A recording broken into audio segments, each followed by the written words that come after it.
Hello, everyone. Hope you're having a great day. Welcome.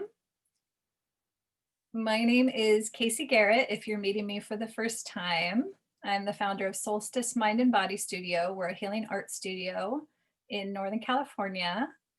And during our sheltering this year, we have been very fortunate to have many of our colleagues and friends in the healing arts and allied fields to join us to share some of their expertise, their tips.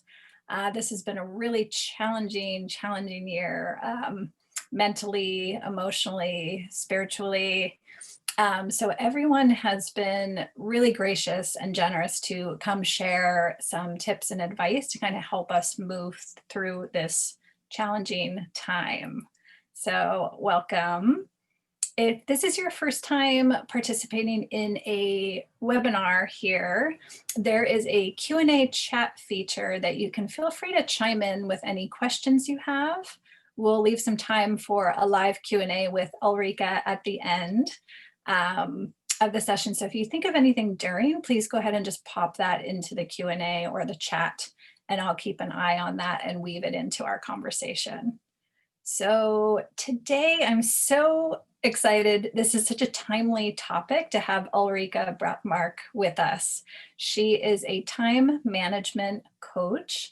And during a year when everyone's regular life has kind of gone out the window in so many ways, we've had to adjust perpetually this year, whether it's in our private lives, our careers.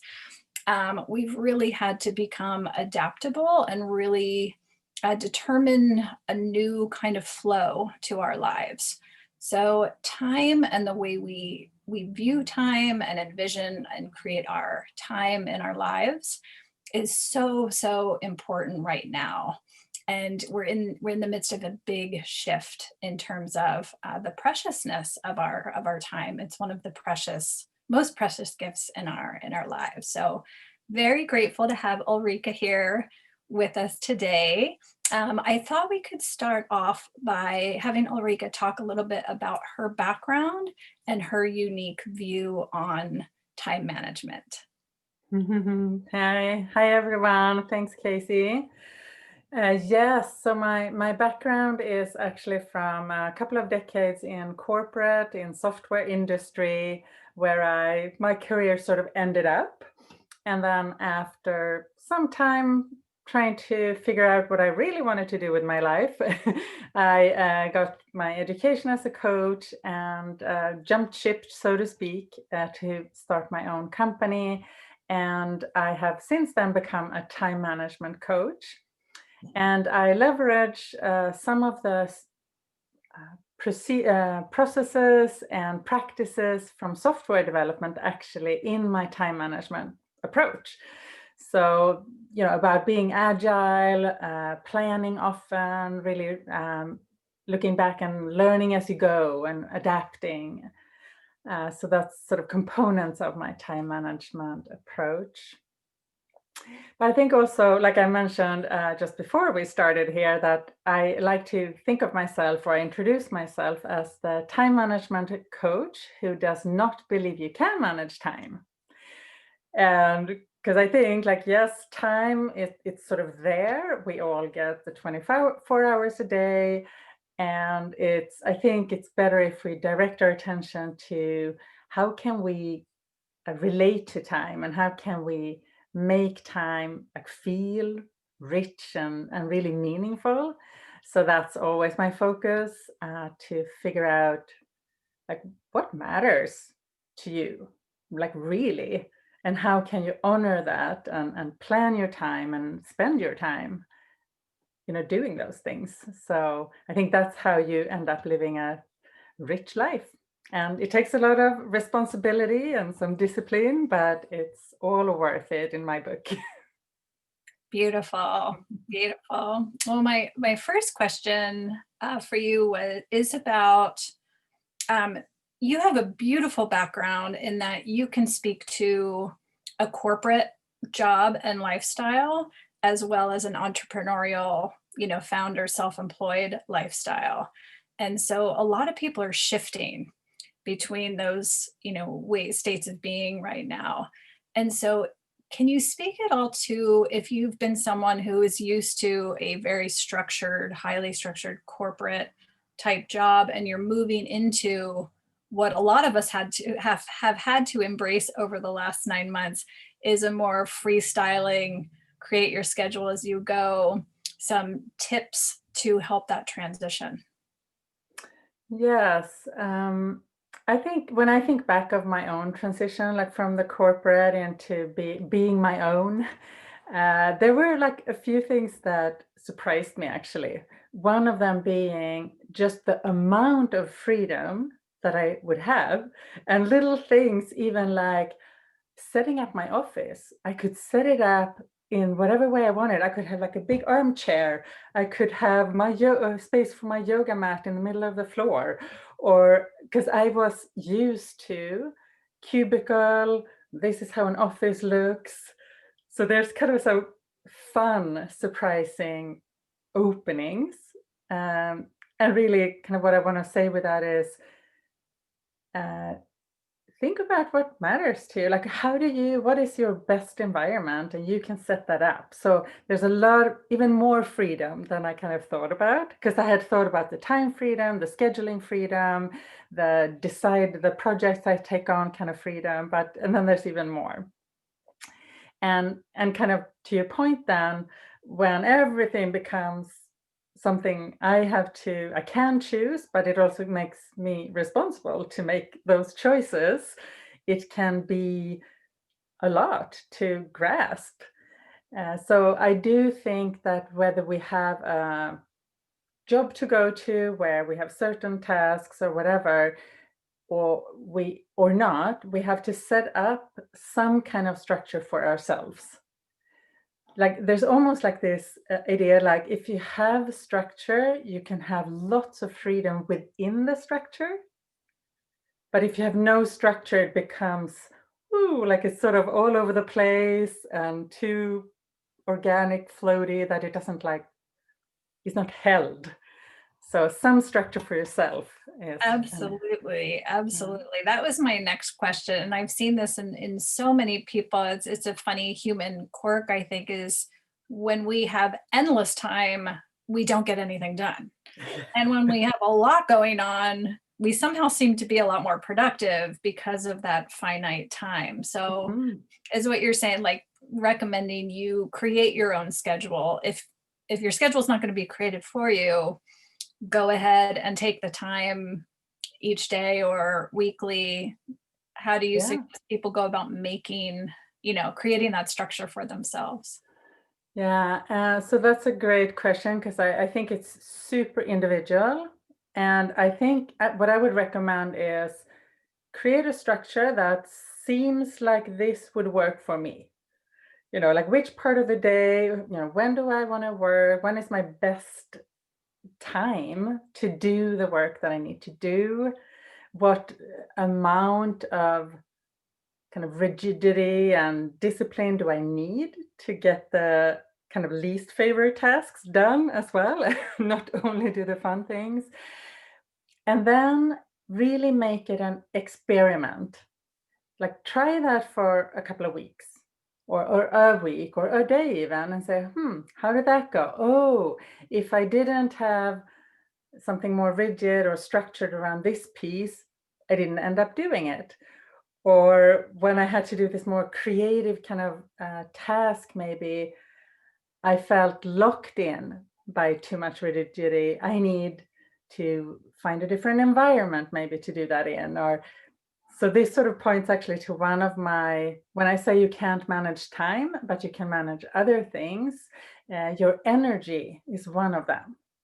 So, and that's, I think, one reason why finding a schedule that works for you, you have to kind of stop and notice what brings me, like what are those like heavy tasks, and how can I chop them down or get support or some way to like make them more doable, and what kind of tasks just like light me up and how, like pay attention to what actually keeps your energy at that level that you want, not some frantic, like too much, but like a steady, kind of clear but energized sort of energy. I love that. I love that. One thing that I really noticed this year of having complete freedom, I'm representative of someone whose lifestyle changed completely. Our studios and my businesses closed completely Mm, during this year. So my schedule was completely open. And one thing in terms of energy that I really noticed was the ability to do certain things w- with the flow of my energy, not in these kind of man-made structures of time. Like we're so in the Monday through Friday, 9 to 5, yeah. that's when we work. And then in the evening, but that's not true for everyone. Some people really thrive working really late at night. A little bit each day, 7 days a week instead of long days. And so having that to really flow my work with my energy cycle uh, Mm, was really, really noticeable. It took a little bit of getting used to. and Um, kind of allowing yourself to work those totally, completely, have your schedule. Yeah. totally. And learning when you're better mentally, like there's certain hours of the day, depending on your constitution and your own unique energy, like sometimes we're more able to focus on analytical Hmm. tasks, right? And then other times we're able to be more creative.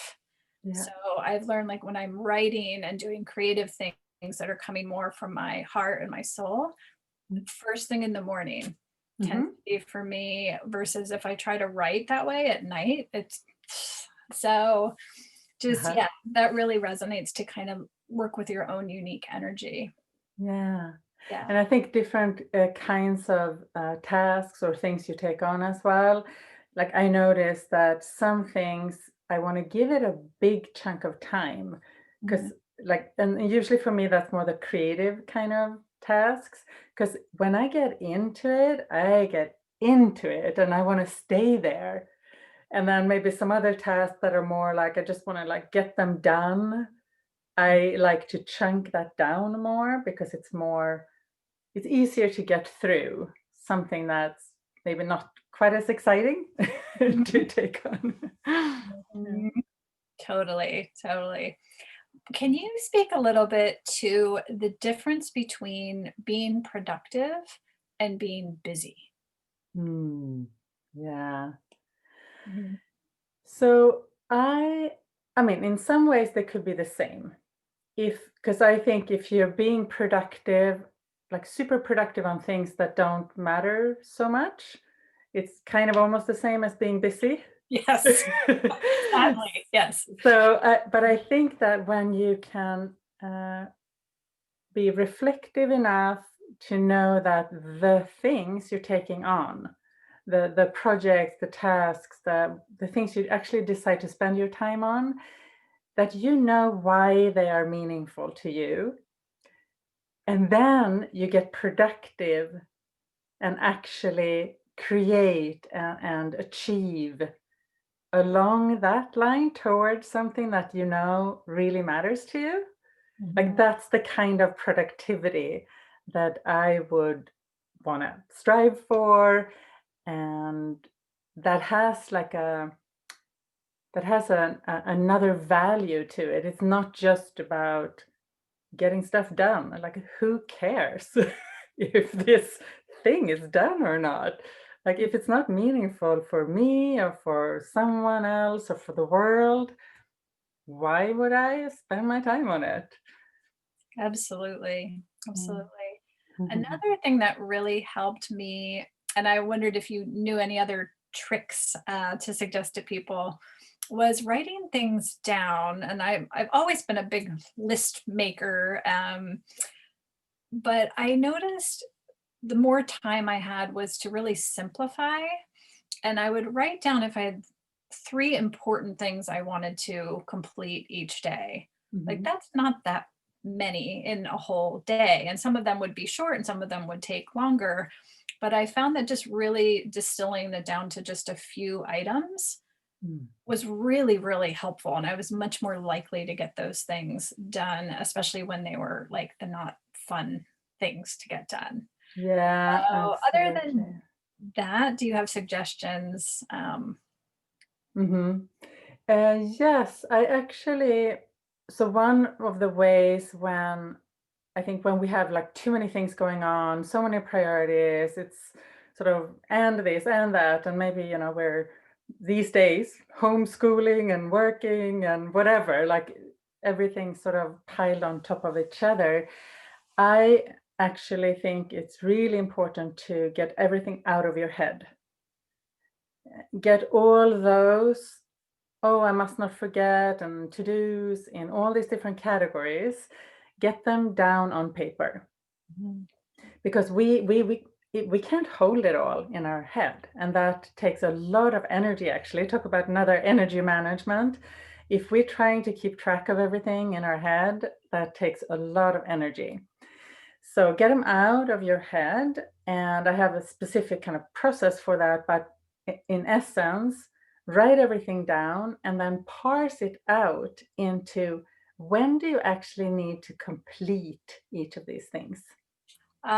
That's great. So, so that things that I need to complete next week, don't even have to start on this week, it's next week. Park them, put them out of sight on some, next week list or whatever format you keep the tasks, and narrow it down so that you can actually have in front of you like your 3 items or a shorter list of, okay, this is what I'm really committing to, not just being busy with actually, but I'm committing to myself to complete Mhm. today. And Mhm. then you get multiple positive effects of that, like you get those things done that maybe otherwise wouldn't, and you get that like satisfaction of completing versus, I think when we have a lot of things going on, it feels like everything is in progress day after day and week after week. And what's the, like I can't own some achievement. Mhm. But if you break it down to like, I'm actually going to complete this piece today, Mhm. and then you do it. Mhm. And I actually like to work with sticky notes. So I put each to do on a small sticky note. And when I'm done with something today, I move the sticky to my done kind of little area. And it's so kind of silly, but such a satisfaction, to move it and Absolutely. see that fill up. Like I completed all these things today. So Ab definitely writing down and definitely sorting out, like what if I had to just shorten this to-do list to the things that are the highest priority that I'm actually going to complete today, and other things have to be out of sight, yeah, which that's is actually one of the other aspects you can manage is your attention. mhm.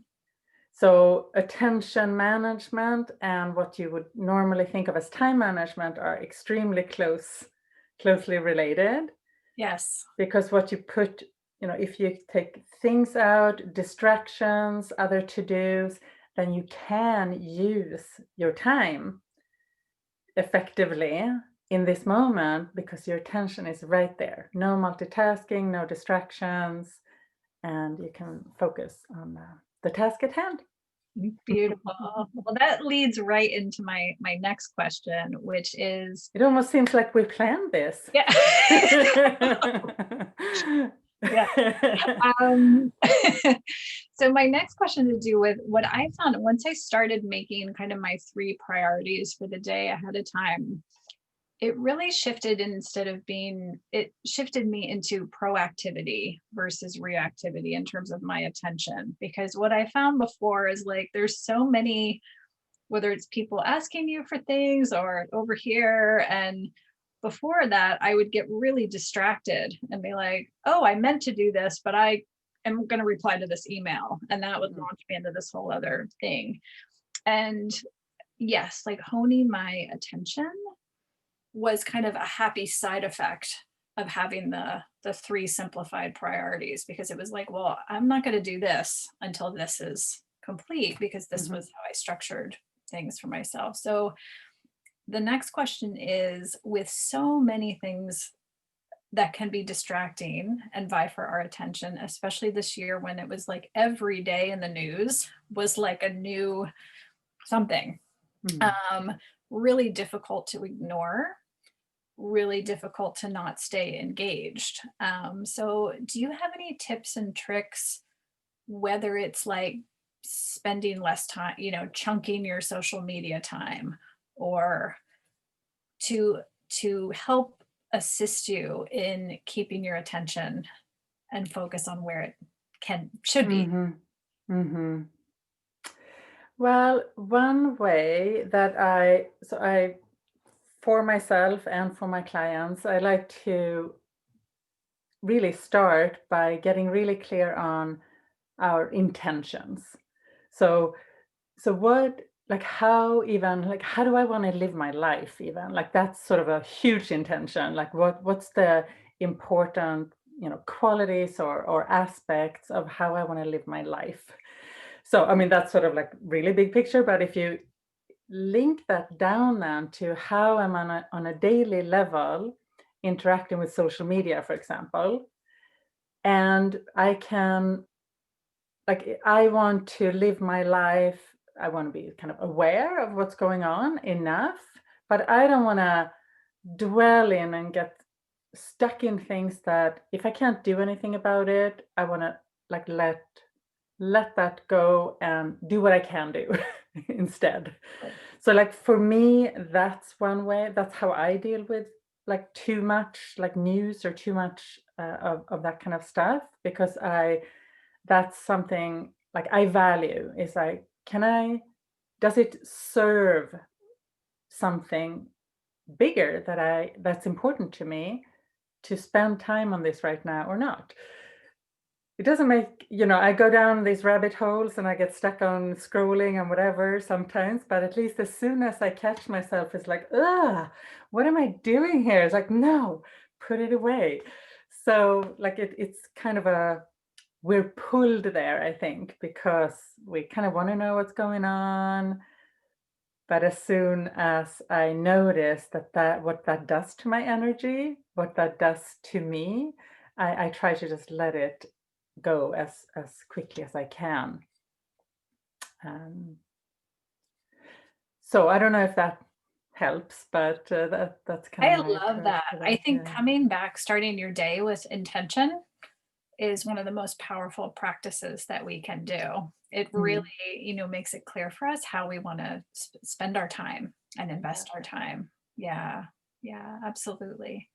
Um, so coming up, we're coming into winter and it's eventually at some point going to start raining out here in California.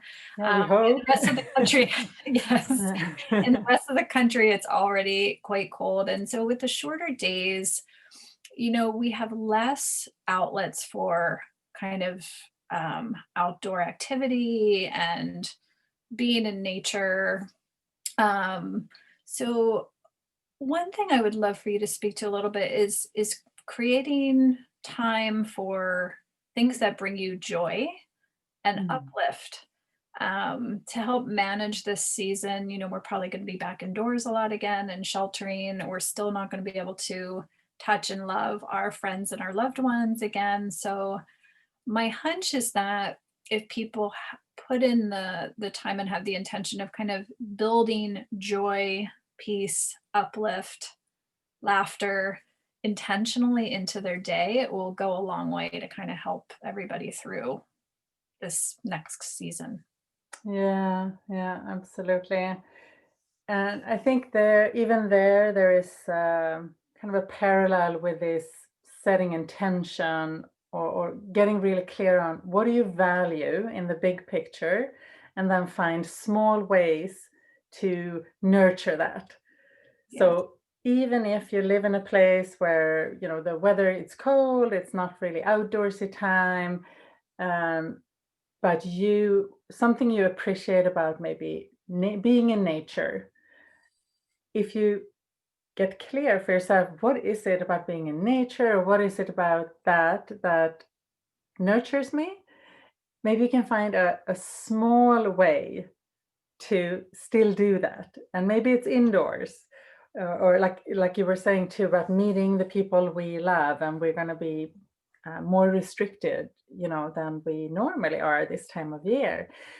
But what is it like in a relationship and meeting that you love so much? And maybe there's some way to create that in, a handwritten letter, or a Zoom kind of one-on-one with someone you haven't seen for a while. And like we can find that essence in a different way of doing it.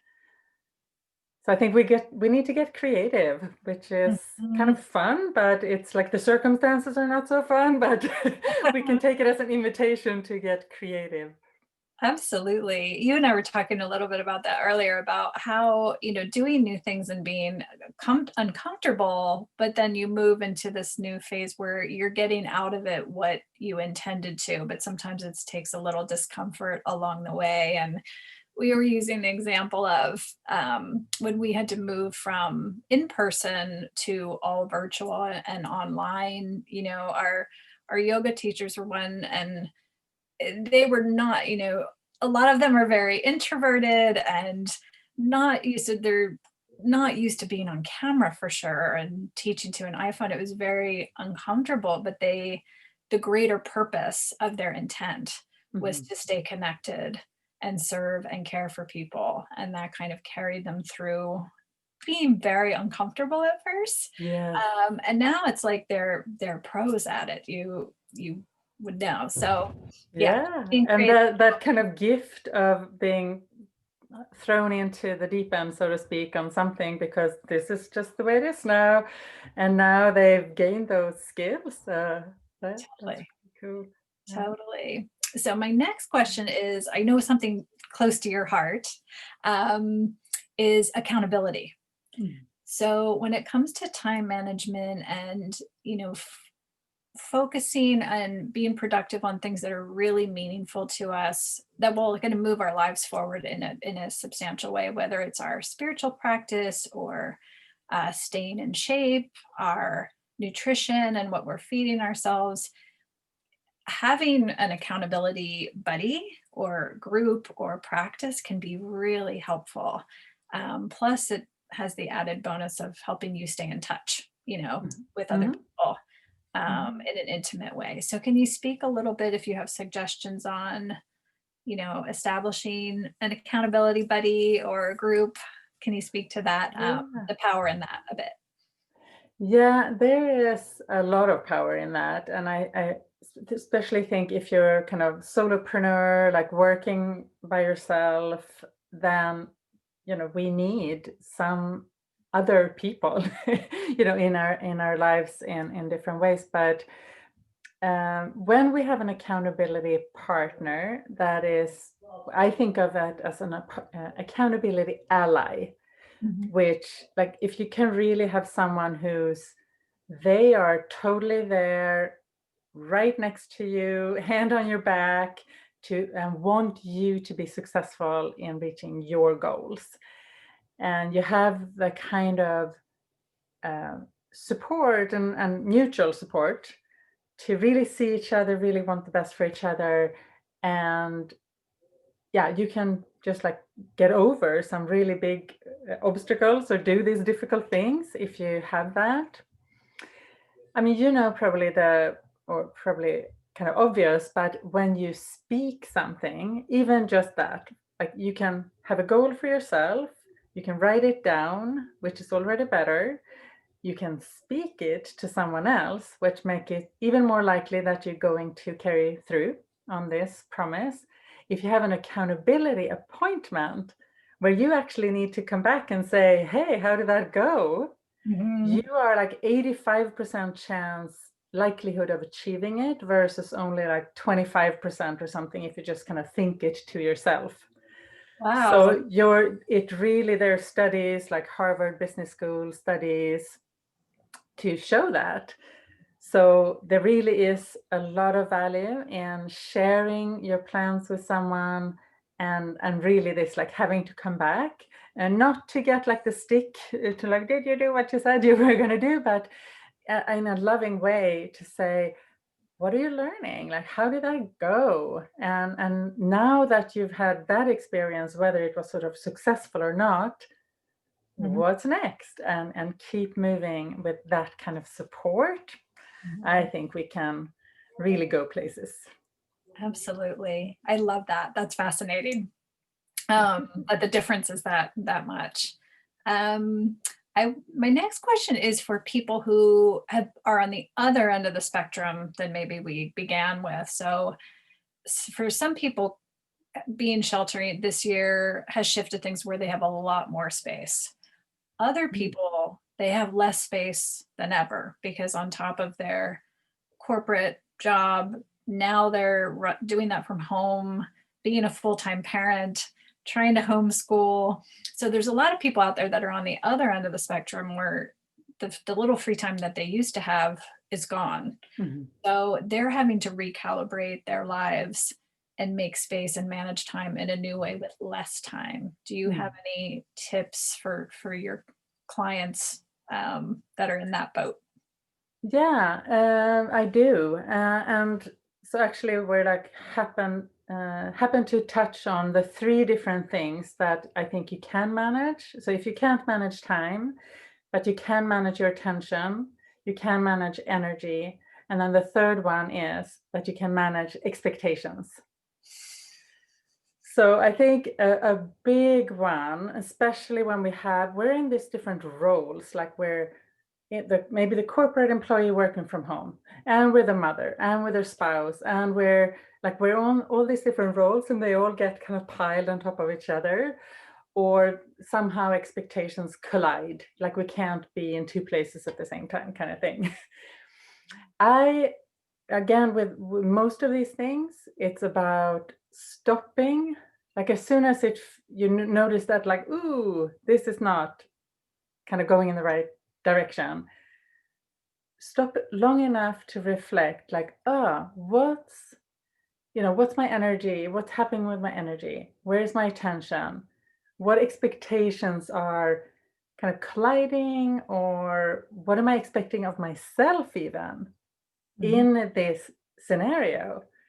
And I think a lot of us would have way too high expectations of ourselves when, like, but hold on, I'm trying to do all these things at the same time. I need to give myself a break and Mhm. say, it's just going to have to be good enough. Like this piece, I'm going to like lower my standards. It's going to be good enough. Or it might be setting expectations with others around you and say, maybe to the kids, between these hours, I I need, you can't disturb me because I'm working. These other hours, I'm going to be all there for you. Or whatever, like agreements you can create with the other people that depend on you or that you're working with. And so that's sort of back to like the proactiveness that you were mentioning earlier, that rather than just let that kind of roll on and it's frustrating for everyone, to stop for a moment and say, but hold on, what if we deliberately actually design this together and decide, how can we make this work? Like, what do I need? What do you need? Okay, here's a way that we can try to do this for 1 week maybe, and then we see how that went. So really being deliberate and like putting a lot of expectations are kind of hidden or unspoken. They're just sort of there. Mhm. So to take a moment to kind of unpack a little bit, like, what am I even expecting of my husband? And what do I think he expects of me that maybe he doesn't even? Like there's a lot of juicy, kind of interesting things that come up if we start unpacking expectations. Ju- Juicy's one word for it.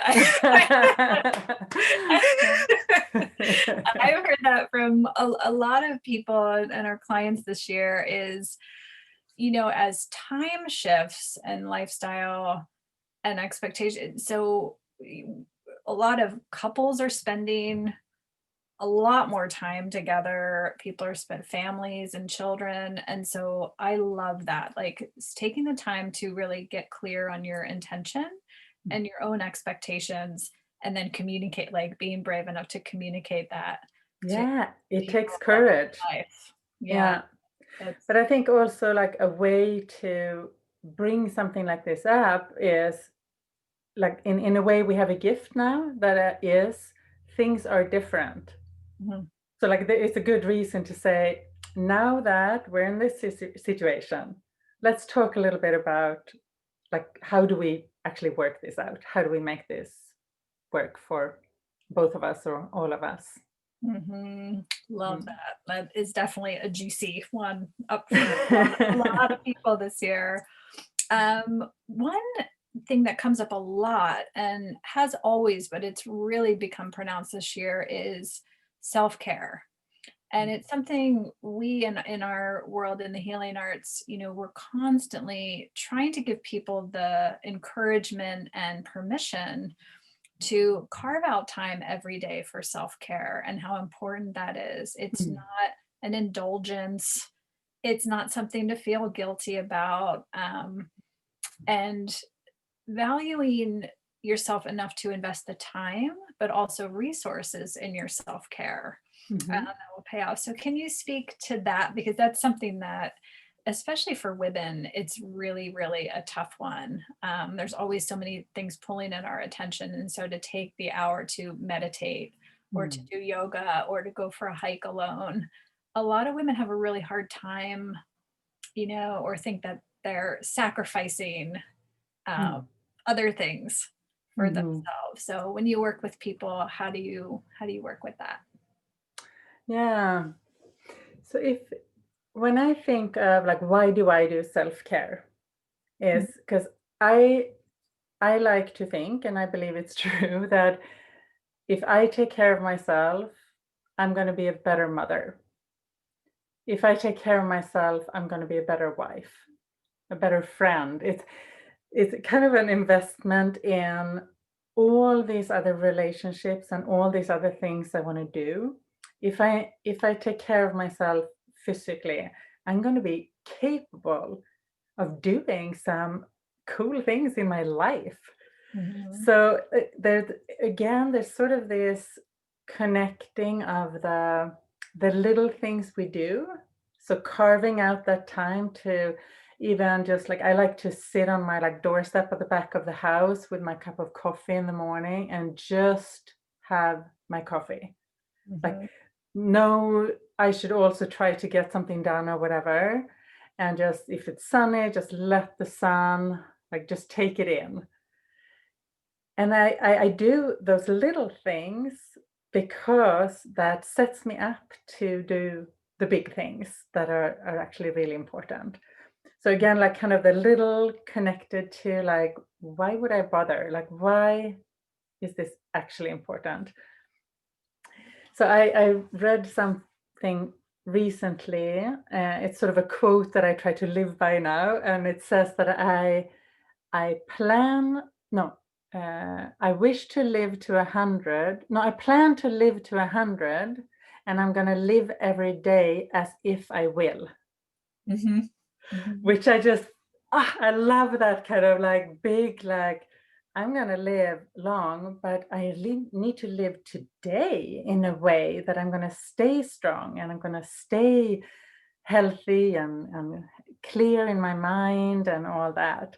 So Mhm. that's like whatever it takes, I guess, for people to remind them of that bigger picture or Mhm. of because I take care of myself, I'm actually able to even be of service Mhm. more to others.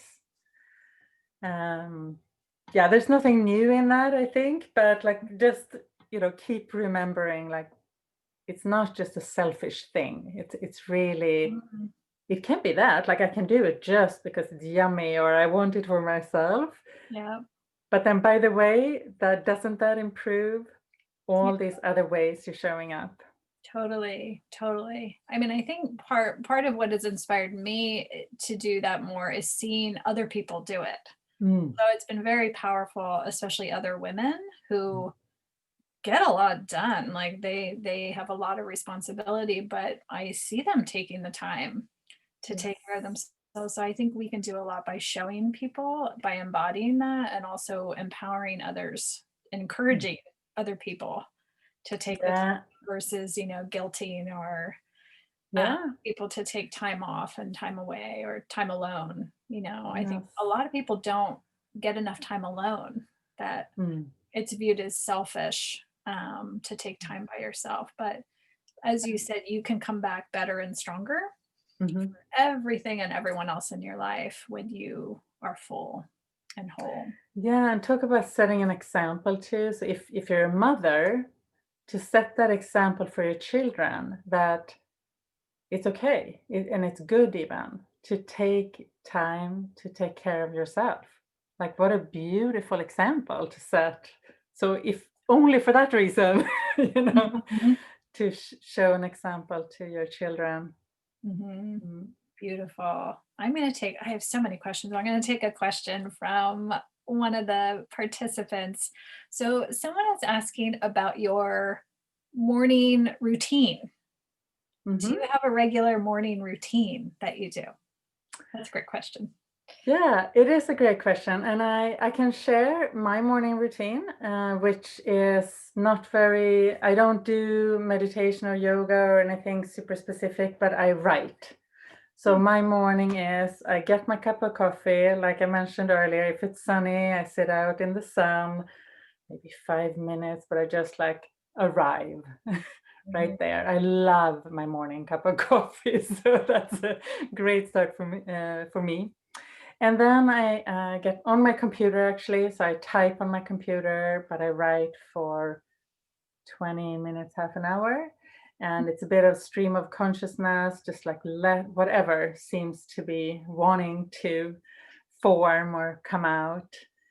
And then I plan my day. What are those things that I'm actually committing to doing today?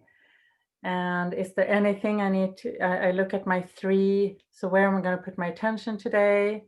What's, how can I like kind of hold my energy level through the day?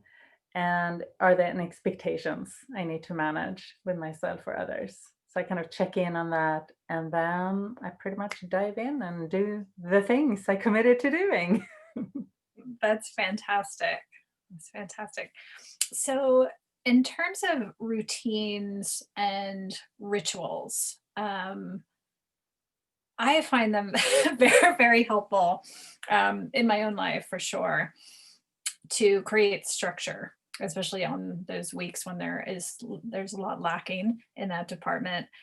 I also have heard from others who, have counseled, our counselors and therapists said that creating new rituals and new routines can really go a long way in letting go of kind of our less good Mhm. healthy habits. Yeah, yeah, yeah. Just New squeeze year, them out, put something good right? in place. Right. Yeah.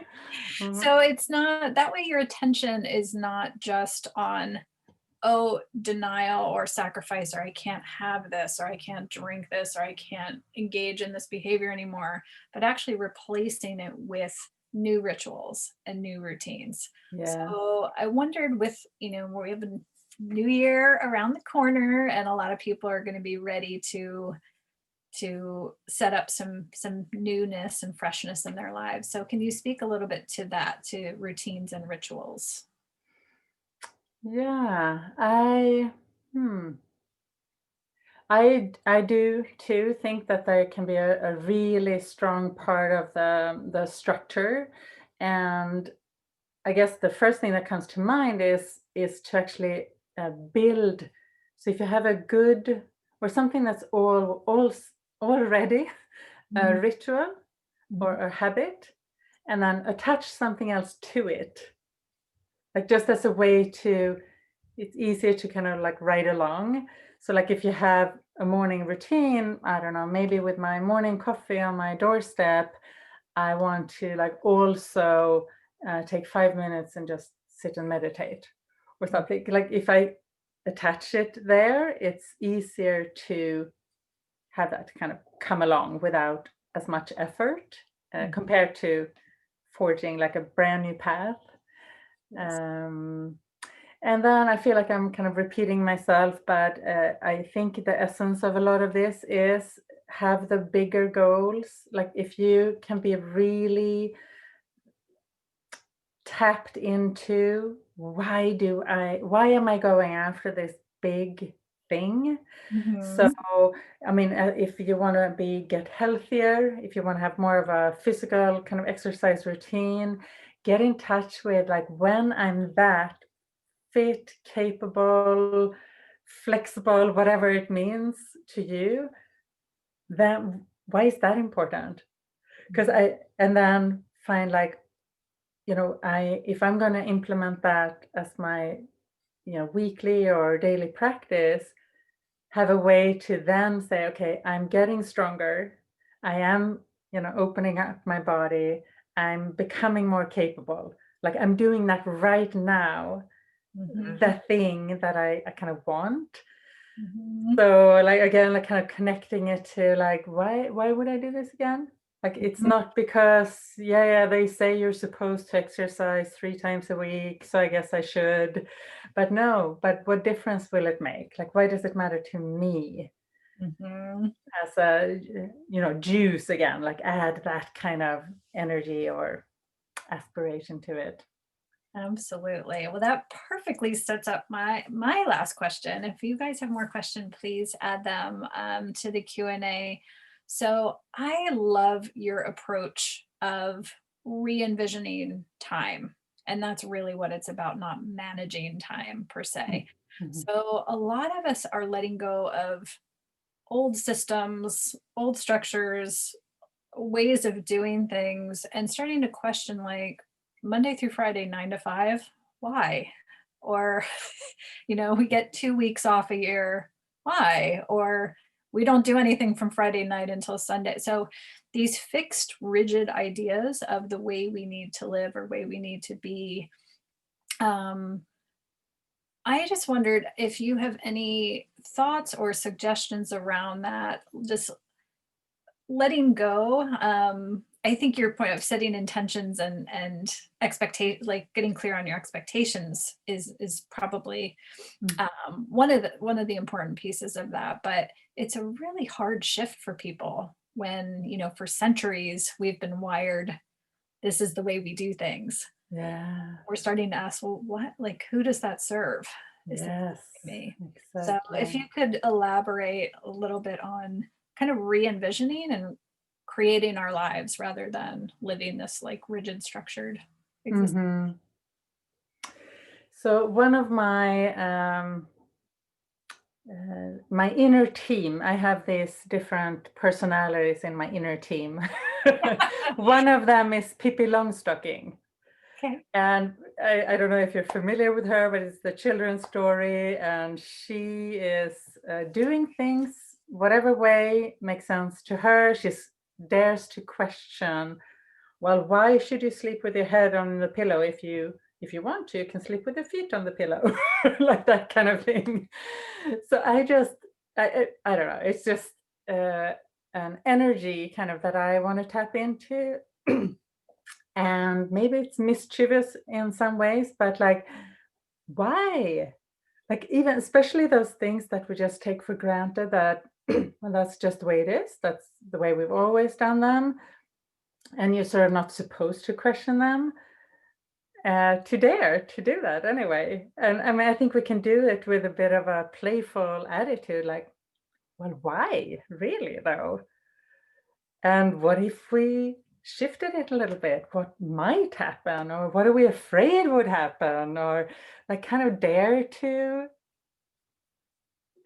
poke in it a little bit.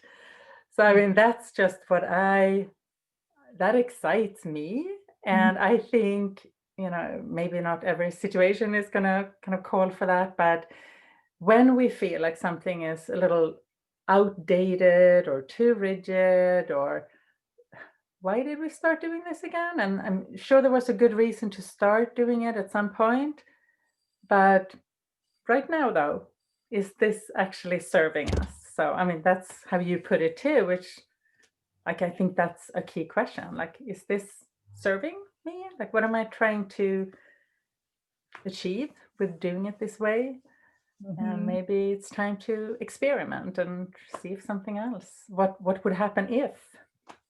I love that. I love, yeah, the playfulness and the imagination and, yeah, mischievousness, if you want to call it that. Yeah.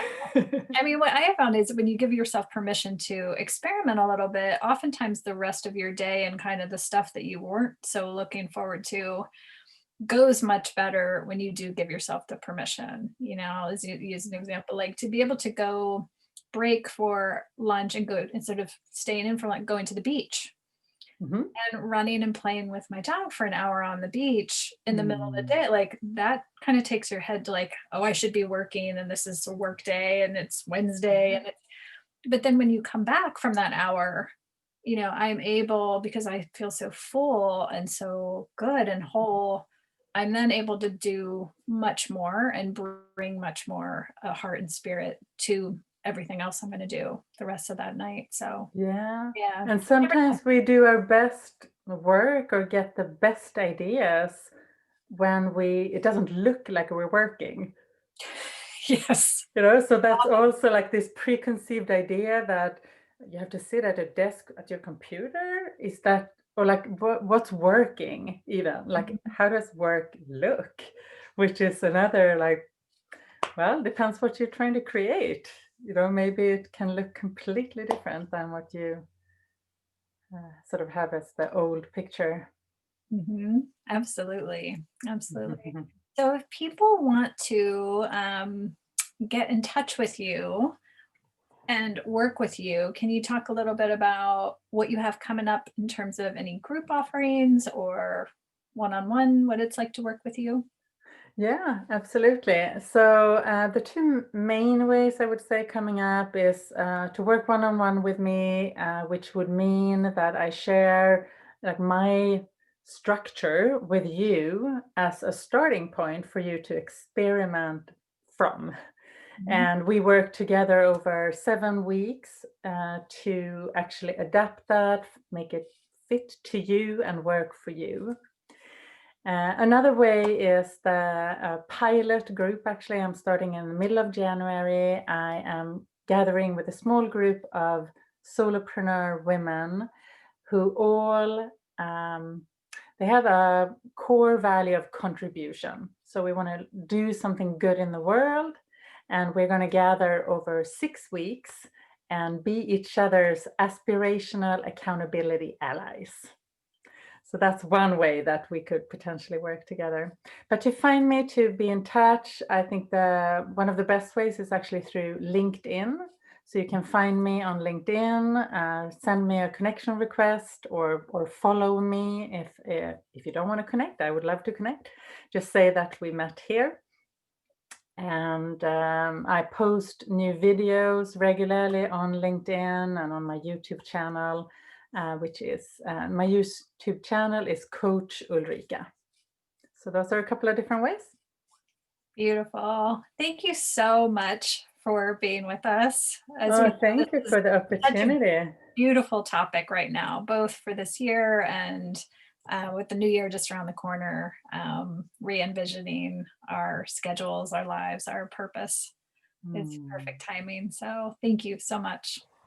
Thank you. Thank Yeah, you. thanks everybody. And if you have questions follow up, if you joined late, we will have the replay available. So if you wanted to rewatch, or if you joined us late and wanted to watch from the beginning, that'll be ready by this evening, I think. All right.